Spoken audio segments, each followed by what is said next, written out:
Come out and you're here.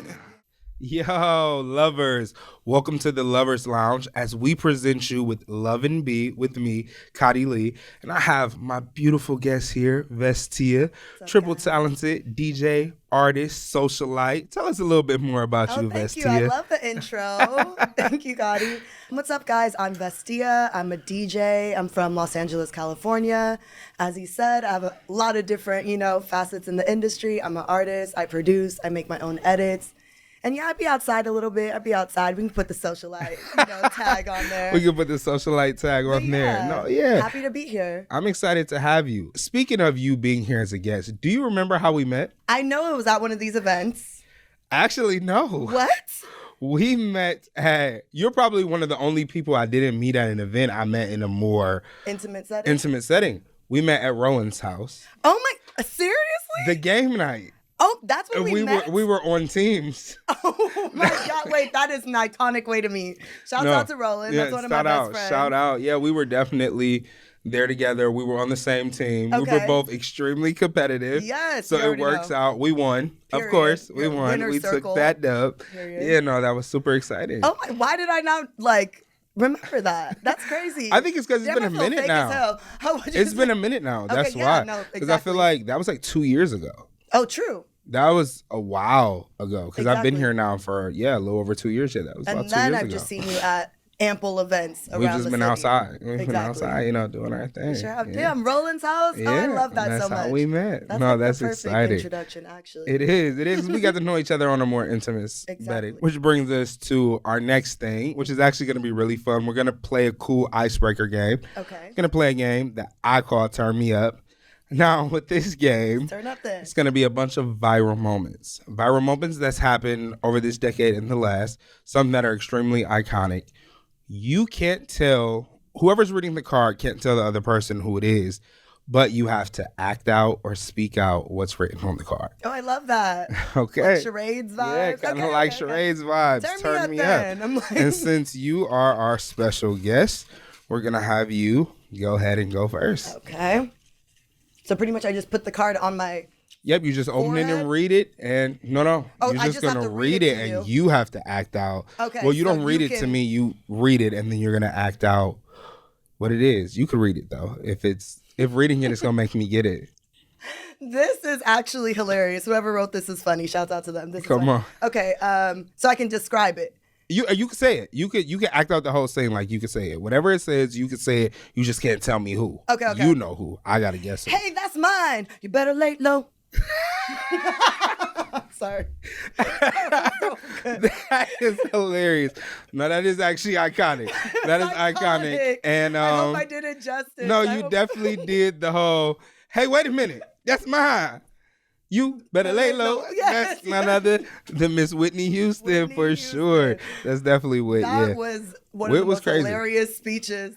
I think that BET Awards was so turned up. It's like It was. so much It auntie really vibes. was. So much. That was so funny. Now let's see. That was a good icebreaker. Oh man.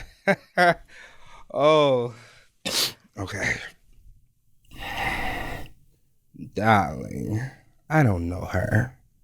I don't know her. Darling, I don't know her. I sadly don't. Darling. It's like giving me Eartha Kitt Boomerang vibes, but I know it's not. I probably suck at this so bad. I know but it's not that, but I'm like, darling. I'm trying to put on my bougie voice. I wear ball gowns everywhere I go. Is this like RuPaul? No, when I'm somewhere, someone brings a fan and it blows so that my hair can blow when people are taking Naomi Campbell. photos. No. Okay, one more guess. My baby daddy got so many kids and he ain't stopping. He's like, he want to keep having kids just to have them. Oh, Mariah Carey. Yes. Okay. Literally, I didn't sit here. I was like, who has a lot of kids? I was like, Future and Nick Cannon. So it had to be. Shout out to Nick. Do you, Nick? You can afford them. Do you? Have your kids. Children are beautiful. Already. We can get into that topic because I think Nick is tweaking. Oh, But my God. that's a different discussion. That's it. We'll get there. Love you though, Nick. Yep. You have another So one. funny. Oh my gosh, this is a good icebreaker game. I'm like getting the jitters out. Loosens you up. Oh, okay, this is hilarious. Okay, so I can just read what's on here and you can guess. You can correct? read it and I can guess it. So who got left off Bad and Bougie? It's Takeoff, but you were supposed to be like, whoever for Bad Bougie. Oh, true. I didn't Whoever deliver. for Bad I Bougie. didn't deliver how I needed to. Who but got for Bad Bougie? That is literally hilarious. That's like probably top moments for Migos. One of Migos' top moments No, I for agree sure. with that. That's definitely one. Oh my gosh. Oh. I'm not gonna try to do the voice because obviously I suck at the voices. But Me too. thank you, Donatella Versace, for making this dress. And thank you to Michael B. Jordan because he's gonna be taking it off of me tonight. Like, is it Lori Harvey? Like, no, I'm playing. Papa Bear. Papa Bear. Papa Bear. No, Papa Bear. No, Papa. Papa. Oh, it's Nikki. It's Nikki. Oh my! I'm so ashamed. I'm so ashamed. I'm like a Barb too. I'm ashamed. I I'm love really you, ashamed Nikki. right now. I love you we so love you much, now. Nikki. We like, love you now. I'm a Trini. I'm a Sagittarius. I'm like, I love you. That is my Trini sis. I love you, Nikki. Nikki's hot for sure. My mind was blanking. I'm like, girl, wake up. I'm like, who could I say? Papa Bear. Okay, I'm like, I don't know how he delivered this, but okay, I'm gonna see if I can do this voice because his voice is funny. Let's see. Is you finished or is you done? That was terrible. That was terrible. Damn. Bro, That was so. is you finished or is we done? All three of y'all. Birdman. Birdman. For sure. It's Birdman. For sure. Flying anyway. All right, we got two more to go. Let's see. Oh, this is sad. Oh, man. No, I'm like energy I shit. gotta put on my acting bag. Okay. Y'all quit playing. I didn't do none of this stuff. I'm fighting for my life. Gail. Gotta be Kels. Gotta be Kels in that Gail interview. None other than R. Kelly, for sure. Why was he wilding like that That's in that so interview? sad. That's so. He was Bro. wilding. That was Like, a lot. it really was. That was a lot. He was saying it with his chest. We're like, we know you're lying. Why are you so adamant about something that you did? I'm like, what are you talking about, Kels? Oh, man. Did you see? I feel like he hopped on residuals from jail. Did you see Was that not AI? Was it AI? I don't okay, know. I can't I fact check that. So I don't know. I'm I like, just did recently some? saw No, it. because I was wondering. I'm like, is this really? Did this happen, or is this? Right. You know? It sounded like a phone call, but that AI can also do that too. Yeah, so. because I'm like, I don't know. I mean, man is talented. You know. They're extremely You know, talented. pervert, but talented. You know. Yeah. You know, that's how Questionable it is. choices, terrible choices. But Yeah, you know, we not doing none of that. You No, know, that's absolutely not what not. we doing. But already, it's our last one. Yes. Okay. Like, let me shuffle it around. Let's get a good one. You. Why did I get this one? Oh my gosh. Why did I get this? Is hilarious though. Okay, let me see if I can do it justice. Okay. All right. You gotta give him that hot tour and spit on that thing.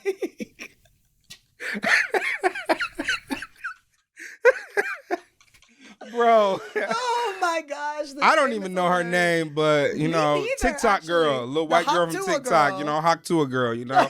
Shout out to you. You took something that people was trying to clown you from and you made a bag. So Sure did. keep Sis your ran it bag. up. You know, she Sis made a ran it bag, up. you know. That's how we do it. That is hilarious. Alrighty. Well, this has been our segment of Turn Me Up. I think we got a little turned up. And again, I'm Khadi Lee here at Love and Be with Khadi Lee, and we'll be back. Yo, we're here at the Lovers Lounge, presents Love and Be with Khadi Lee, and I'm here with my special guest, Vestia. What up? What's up, guys? Right now, we're going to do a little bit of grace. This is our grace corner, where we're going to talk about somewhere in our life where we need to give more grace. Vestia, where do you think you need to apply more grace in your life? Whew, that is an excellent question. I'm like, we're starting off hot. More grace. I would feel I need to give myself more grace just in producing content from like a genuine place. Because I feel like, content is king. That's like what it is. It's ruling the world right now. Exactly. So I feel like giving myself grace and just like really trying to produce the content that makes me feel good, not putting that much pressure on myself and just really creating from a place of like, okay, I really like to do this, like you're an artist as well. It's like I like to create and I want my art to be authentic. So just giving grace in, just not putting that much pressure on myself to get the content out and just having it be genuine and authentic. Pressure is a big one. Yeah. It is a big one. I personally think I need to apply more grace to myself when it comes to faith right now. I think because I've been a little busy with artist stuff and entertainment stuff, I've had some moments where I've not written in my grace journal. I've had some moments where I've set some reminders to read and pick up certain scriptures, and I've fallen short on them. And I found myself beating myself up about it. And I think I need to give myself more grace and understand that I still have the opportunity to go back and write in that grace journal. I still have the opportunity to go back and read those scriptures. And when I do read them, it's going to be when God needed me to read them. 100%. And, that's just important. I actually love that too. Like I've heard of gratitude journals, but like a grace journal, that's a game changer. One of my friends, game changer. One of my friends got that for me. Shout out, Kay. Okay, shout out to Kay. I'm about to adapt that too. I'm like, that's great. Yeah, no, for sure. So we're going to go ahead and we're going to do our cheers here. Now, shout out to Nesquik. We love Nesquik and we appreciate you guys being a pillar in our community for decades now, providing us with good quality milk and also showing up in the urban communities and donating in so many ways. Love. Got that chocolate Strawberries. milk. Strawberries definitely my favorite. I got chocolate on deck. You got the chocolate. Hold on, like my nails are nailing. Okay, we got it.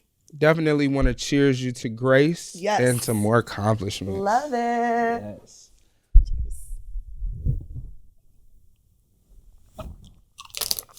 Delicious. Okay. Yo, welcome back to the Lovers Lounge, presenting Love and Be with me, Khadi Lee. And again, I'm here with my amazing guest, Vestia. What's up, guys? Alrighty, we're on to our open discussion format. And this segment is called Fuck It, Just Say It. Damn, okay, let's go. Today's open discussion topic is, what is your biggest fear in dating? And how have you been working to minimize that? I think one of my biggest fears that I think a lot of people can relate to is just showing up the most authentically and then still not being loved or received. Wow. So I think that would be one of my biggest fears, just working through that. So I feel like a way that I've been trying to work through that is actually like applying that to like with the person I'm dating. So it's like every day, like really trying to show up, like how would I approach this, listening to the music that I want to listen to, like eating the foods that I want to listen to, and not just kind of conforming like, oh, I think they want to listen to this or I think they want to go here, but really just trying to like really speak my truth and be in my full identity, watch the shows I want to watch, and For all sure. those kinds of things. Because you can start dating somebody and they could be into things, so it's like automatically you're starting to be into those things. Yeah, you fall into that. Exactly. So it's like, I feel like, it's just that, just really trying to be my most authentic self and hoping that I can be loved for that version that I'm presenting. I think that's a deep one, honestly. And I feel you on that, because it is hard when you dating somebody. It's like, how do you not, you like kind of become one. Mm-hmm. How do you not start to change and do things that they do? Right. Because it's like, you're so attracted to them, you find them so appealing that what they're doing, it just seems like the right thing to do at that time, in that moment. So you just openly do it. So now I can definitely understand that. Mine, if I'm being a bit honest, is I'm afraid to be hurt how I've hurt others. Okay, we definitely need some details. Yeah, I definitely am afraid to be hurt the way that I've hurt others. And I feel like, you always hear growing up, what goes around comes around. I've always heard like, karma comes back around. And being reckless, being careless, doing immature things, I've definitely hurt some people along the way. Thinking back on those moments now in the mature space that I'm in, I won't say that I'm like, I wish I didn't do those things, because I learned from those experiences, and I don't know if they didn't happen if I would be here. Right. However, I definitely am like, yo, that sucked. Like, doing that to her wasn't cool. Like, I shouldn't have been like that. That maybe wasn't the right approach.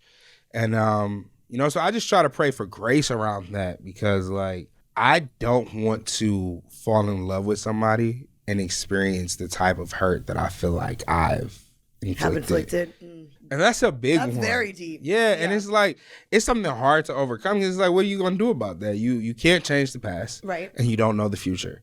So it's like, you just have to be optimistic with what's to come. So the only things I really do is I pray around it. I journal. I'm always working on myself. Like, I feel like as a man, working on emotional intelligence is something that I wasn't given per se. Mm-hmm. So I've done a lot of things to actually craft that for myself. And do the work. That's important. Do the work. Mm-hmm. So when I show up in my next relationship, it's like, if I could just show up and I can show up and I can really be better, then, we should be solid. Like, right. That's how I'm thinking about it, for real, for sure. Wow. That's real. That's extremely real. It's hard. Mm-hmm. It's hard. It's being definitely vulnerable hard. and then like just hoping that hurt. You know what I'm saying? It's like being completely open with somebody. Like, that's a very, like I said, like a vulnerable state to be in. Mm-hmm. And you just never know how it's gonna go, You don't. And then it's like, you don't know after, like, it's like after you've given your all to a person and then you guys don't work out, it's like, what now? Right. I've given you everything I got. Right. That's why it's important to come complete and complement each other and not necessarily complete each other. Yeah. So let's talk about that. You said come complete. Mm-hmm. What do you mean by that? What I mean by that is, like, I feel like it takes some time to get to this. I mean, some people it's easier for others, but I feel like really working on yourself in all areas. So like your mental health, making sure that you're happy in your career, making sure that you have a healthy mindset, healthy friendships, a healthy spiritual relationship. Yeah, that's a big one. Yeah, exactly. In relationship with God. And I feel like having all of those are really important. And also like self-love, having an immense amount of self-love for yourself. So you're not leaning into that person to pour that into you. Yeah. You know what I'm saying? So that's what I mean is complete. Just really just having everything in your life kind of like together. You're happy, you're thriving, you love yourself, working on your mental health, all of those things. So then when you meet somebody else, it's like you can bring the best version of yourself to that person. And again, you're not looking for them to like help you through your mental health or help you through different things. You know what I'm saying? I mean, it's always good to have somebody you can rely on for those things. But as long as you're working on it for yourself as well, I think that's extremely important. They shouldn't be like your only, you know what I'm saying? Like, I agree with that, and I understand that 100%. I think what I've learned, and I love that you said that, because I think that in showing up complete is like just showing up honest and doing the work. Yes. Because I think like we focus so much, especially in like, our minority communities, on there's always the 50-50 conversation or the 100% conversation or the how that goes. And I think realistically, to apply that to every relationship is just, it makes no sense. It's asinine, honestly, because relationships go through seasons. And so I could come in this relationship complete and I can meet you 50-50. But then through the relationship, the season changes and now I only got 20. Right. Do you love me enough to compensate for that other 30? So can you show up with 80 and I just do 20 for this season and then we good? Because we still got 100. Right. That's the part that I think a lot of people miss. It's like, the point is we still have 100%. Exactly. So, and then it switches, it's always up and down. It's like, it's going to be sometimes maybe you might show up and you have 10. Right. And I have that 90. And that's fine. I'm going to carry that 90 and you're going to carry that 10. Right. Sometimes you got to show up 100 and the person has 0. But I think it's important to speak on those points of making sure that you're one, nurturing yourself. Right. And I think it's important to push your partner to nurture themselves. Oh, 100%. Like, I don't think my next relationship, I'm definitely going to be that boyfriend that's been like, yo, babe, it's been like 2-3 weeks. You ain't hung out with your friends. What's wrong? What's going on? Like, Right. you're not going to go. You need to go, have some time. Like, that type of thing. Because I want that too. Right. I want to be able to go hang out with the boys and have that time there and not have to worry about if you're going to be upset because I'm hanging with my friends. I think we all need those moments. For sure, 100%. That like adds to your self-identity. You know what I'm saying? Like you need that time. Yeah, that's funny. That's crazy. You said something else earlier. You brought up the Nick Cannon. And I know that's a little bit off topic. But so not about Nick. We're not talking about you, Nick. Just in general, having children. Right. So even in this question here, I think this applies.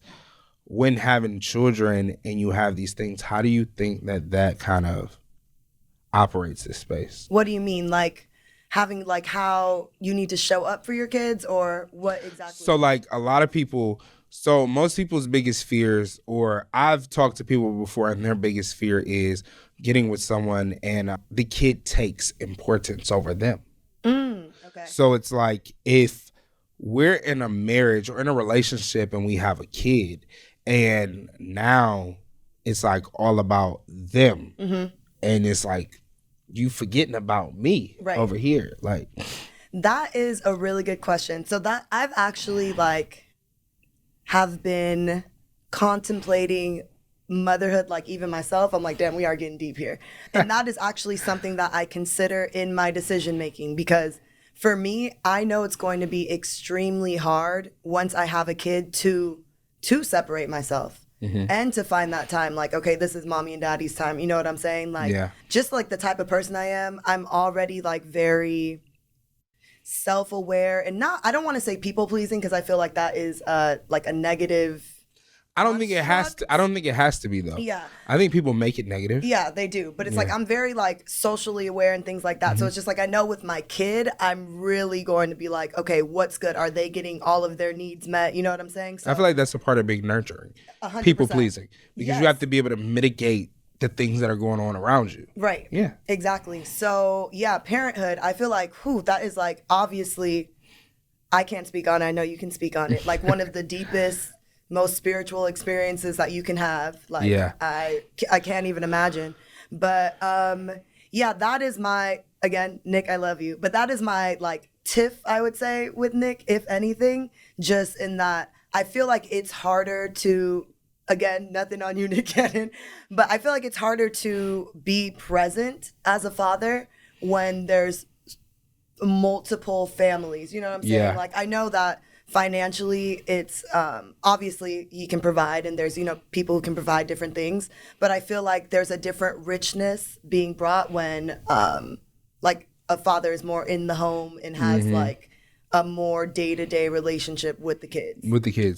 I would agree with that. So yeah, I agree. I mean, I think that's probably one of my biggest, like one of my hardest things, being this far and being away from my daughter is like it's a thing. Right. Like I have to talk myself off the ledge multiple times about that. Like it's always something I'm contemplating, and then I always have to remind myself that what I'm doing is setting her up for a life of success. Right. And she knows that. I'm very open and vulnerable with my daughter. It's very much open discussion like this where I want her to ask me because I can tell her, and I always want her to know that even through any mistake, I'm here with you. Right. Just tell me the truth.